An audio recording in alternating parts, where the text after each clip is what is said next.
May I come in, sir? Yes, come in. Good morning, sir. Yeah, please have a seat. Thank you, sir. Your good name, please. My name is Vikas. Okay, Vikas, tell me something about yourself. Well, sir, my name is Mr. Vikas from Bhagalpur, Bihar.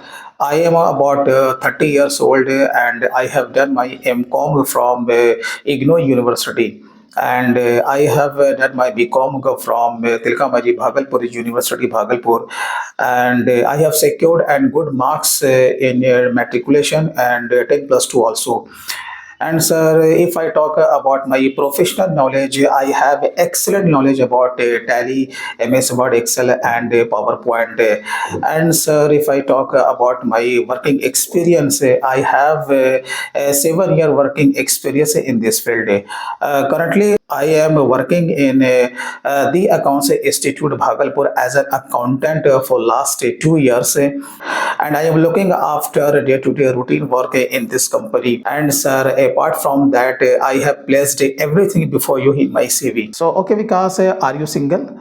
No, sir, I have got married. Okay, great. As you said that now you are working in the Accounts Institute Bhagalpur, right? So, what is the job responsibility over there?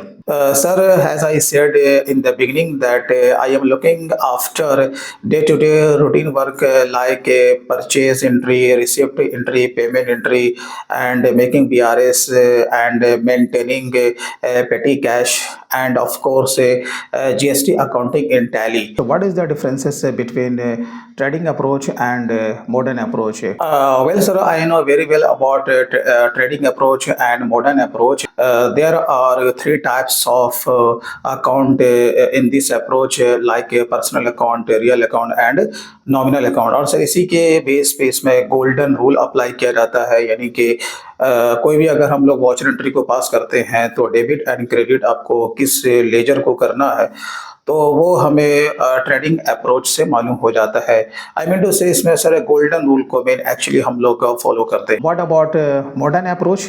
तो इसमें sir चार चीज़ पे ये focus करता है. ये हमें बताता है कि कौन सा आइटम आपका डेबिट होगा एंड कौन सा आइटम आपका क्रेडिट होगा, लाइक आपका expense, income, asset and liability. अच्छा, ये एक्सपेंस पेबल क्या होता है किसी भी फर्म के लिए?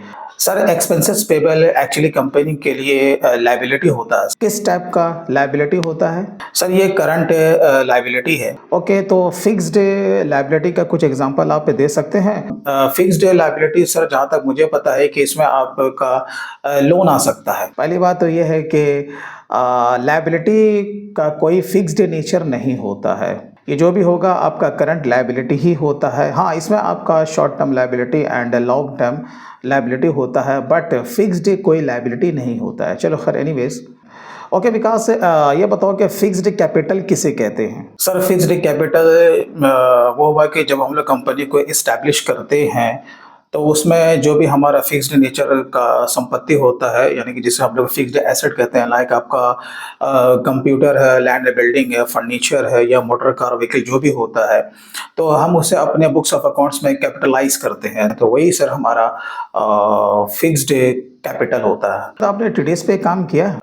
जी सर, मैंने टीडीएस पे थोड़ा बहुत मैंने काम किया है, लाइक टीडीएस का डिडक्शन करना, जो भी बिल आता है उसकी टैली पे अकाउंटिंग करना. तो टीडीएस के बारे में आप क्या क्या जानते हैं, कुछ हमें भी बताओ.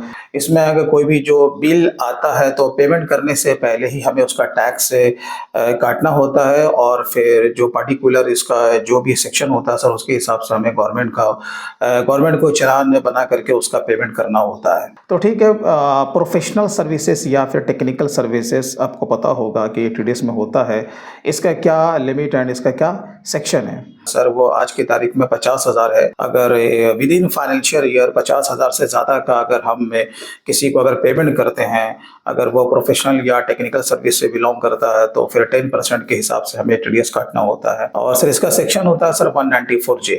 तो ठीक है, आप मुझे इसका पूरा डेटा एंट्री करके बताएं और पूरा क्लोज करके बताएं.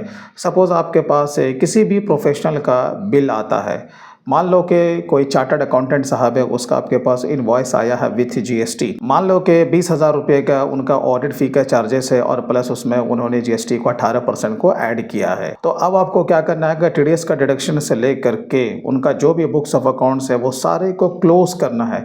बताइए इसका एंट्री आप लोग कैसे अपने बुक्स में करेंगे? सर इसकी जो पूरी जो अकाउंटिंग जो होगी, जैसे कि हमारे पास जो सबसे पहला जो इनवॉइस आएगा हम लोग उसे ड्यू दिखाएंगे। ठीक है, तो क्या एंट्री बनेगी? कौन कौन सी एंट्री बनेगी वही तो मैं जानना चाह रहा हूँ, आप एंट्री बताएं। तो सर ऑडिट फी हमारा डेबिट हो जाएगा, और अगर लोकल का बिल है मीन्स कि अगर विद इन स्टेट का सर बिल है तो एस जीएसटी सी जीएसटी को हम लोग उतने फिगर से डेबिट कर देंगे, और सर चार्टर्ड अकाउंटेंट या जो भी फर्म है हम उसे क्रेडिट कर देंगे। और फिर सर हम सेम डेट में टीडीएस का डिडक्शन भी करेंगे सर। तो इसके लिए सर हमें एंट्री को रिवर्स करना होगा। जैसे कि हमने पहले एंट्री में उसे क्रेडिट किया था पार्टी को, तो यहाँ पर हम लोग उसे रिवर्स कर देंगे, चार्टर्ड अकाउंटेंट डेबिट हो जाएगा, और सर टीडीएस ऑन टेक्निकल या फिर प्रोफेशनल सर्विस करके हम एक लेजर को क्रिएट कर देंगे, तो वो हमारे बुक्स में क्रेडिट हो जाएगा। आप यहाँ ये बताओ कि ये जो टीडीएस का जो डिडक्शन का आप एंट्री ले रहे हो, इसमें कौन से फिगर पे आपको टीडीएस का डिडक्शन करना है? कि डिडक्शन तो सर जो कि टैक्सेबल जो अमाउंट होता है सर, हम लोग इंक्लूडिंग जीएसटी पर तो सर नहीं काट सकते। फिर इसका जो भी सर इसका ड्यू डेट है, ड्यू डेट से पहले हमें चालान बना करके हम लोग जब इसका पेमेंट कर देंगे तो फिर टीडीएस ऑन प्रोफेशनल या टेक्निकल सर्विसेज हमारे बुक्स में डेबिट हो जाएगा, और सर आपका बैंक जो है सर वो क्रेडिट हो जाएगा। और फिर जब चार्टर्ड अकाउंटेंट फर्म को हमें पेमेंट देने की बात जब आएगी तो हम वहाँ पर सीए फर्म को हम डेबिट कर एंड सर बैंक को हम लोग क्रेडिट कर देंगे। आपने कभी टीडीएस का पेमेंट किया है? नहीं सर, मैंने टीडीएस का पेमेंट तो नहीं किया है, लेकिन हमें इसका प्रोसेस पूरा पता है, हमने प्रॉपर वे में इसकी ट्रेनिंग भी ली है। कौन सा चालान होता है इसके लिए और इसका पेमेंट कैसे होता है? तो बहुत ही सर सिंपल है, बस इनकम टैक्स का जो कि ऑफिशियल वेबसाइट है वहाँ पे जाना है, और वहाँ पे ई पे टैक्स करके ऑप्शन वहाँ टैब में दिया रहता है, वहाँ पे जा करके जो भी कंपनी का टैग नंबर है वहाँ पर देना है, और जितना भी जो टीडीएस का जो फिगर है वहाँ पर दे करके उसमें आगे हमें गेट वे मिल जाता है कि किसके थ्रू हमें पेमेंट करना है। तो चालान नंबर 280 का भी आपने नाम सुना होगा, तो कहाँ पे इसे हम लोग यूज़ करते हैं? सर चालान नंबर 280 तो सर जब हम लोग अपना इनकम टैक्स अपना खुद का या इंडिविजुअल या फिर सर कंपनी अगर अपना इनकम टैक्स पे करती है तो वहाँ पे चालान नंबर 280 का यूज़ हम लोग करते हैं। बाकी सर 281 तो अगर हमने किसी का टीडीएस का डिडक्शन किया है तो जब हम लोग जब उसका पेमेंट करते हैं तो चालान नंबर 281 का यूज़ करते हैं। तो जैसा कि आप कह रहे हो कि टीडीएस का आपने चालान का पेमेंट नहीं किया, लेकिन आपको प्रोसेस आपको पता है एंड आपने टीडीएस का रिटर्न फाइलिंग भी नहीं किया है, लेकिन अगर आपको दिया जाए तो आप कर लोगे? Yes sir, of course sir, अगर सर मुझे अगर चांस मिला तो मैं अपने आप को प्रूव नहीं कर सकता हूँ कि I can do it. Okay, तो ये बताओगे टीडीएस में 27A क्या होता है? No sir, form number 27A के बारे में तो सर नहीं पता है, बट सर टीडीएस में form 26Q and form 24Q के बारे में सर पता है। चलो एनीवेज, अभी आपने काम नहीं किया तो इसीलिए आपको पता नहीं है, बट अगर आपको सिखाया जाए तो आप कर लोगे, राइट? ओके विकास, आरसीएम के बारे में कुछ बताओ। सर एक्चुअली इसमें क्या होता है कि अगर हम रजिस्टर्ड डीलर या पर्सन है, अगर हम किसी ऐसे सेलर से कोई सर्विस या गुड्स बाई कर रहे हैं जो कि वो अनरजिस्टर्ड हो सकता है या फिर सर वो हमारा कंपोजिशन वाला हो सकता है, तो उससे अगर हम लोग कोई टैक्सेबल गुड्स या सर्विस को रिसीव करते हैं तो वो तो सर सामने वाला हमसे जीएसटी नहीं लेता है, तो उसके सर बिहाफ में हमें ही जीएसटी का पेमेंट करना होता है। चलो मान लो कि आपने किसी से आपने सर्विस को रिसीव किया और वो आपको जीएसटी के पोर्टल पर नहीं दिख रहा है, तो क्या उस पर आपका आरसीएम लागू होगा? सर ऐसे कंडीशन में सर तो जहाँ तक मेरा सर अपना एक्सपीरियंस है कि तो हम पर ऐसा आरसीएम लागू नहीं होगा, क्योंकि जब वो जीएसटी के पोर्टल पर सर नहीं दिख रहा है। लेकिन सर जो भी आरसीएम हम पे सर अट्रैक्ट होता है तो वो जीएसटी और 2B में आरसीएम वाले कॉलम में हमें दिख जाता है, तो इसलिए पता चल जाता है कि ये हम पर आरसीएम लागू है तो हमें इसका पेमेंट करना होगा। चलो कोई बात नहीं, GSTR 2A and GSTR 2B में क्या फ़र्क होता है? Sir actually sir GSTR 2A and 2B sir दोनों सर परचेज के लिए है। बट जीएसटीआर 2B किस लिए है? सवाल तो यहाँ पे ये है ना, 2A भी है 2B भी है, बट दोनों का होना क्यों इम्पोर्टेंट है? सर, अकॉर्डिंग टू जीएसटी के लॉ सर, कि हम तो जो कि इनपुट टैक्स का क्रेडिट लेते हैं सर, वो जीएसटी 2B से ही लेते हैं। कभी कभी ऐसा होता है कि जीएसटी 2A में आपका डेटा दिख रहा है, जीएसटी 2B में आपका डेटा नहीं दिख रहा है, ऐसा क्यों होता है? सर ऐसे कंडीशन में क्या करें, अभी तक हमारे साथ ऐसा कभी सर हुआ नहीं है।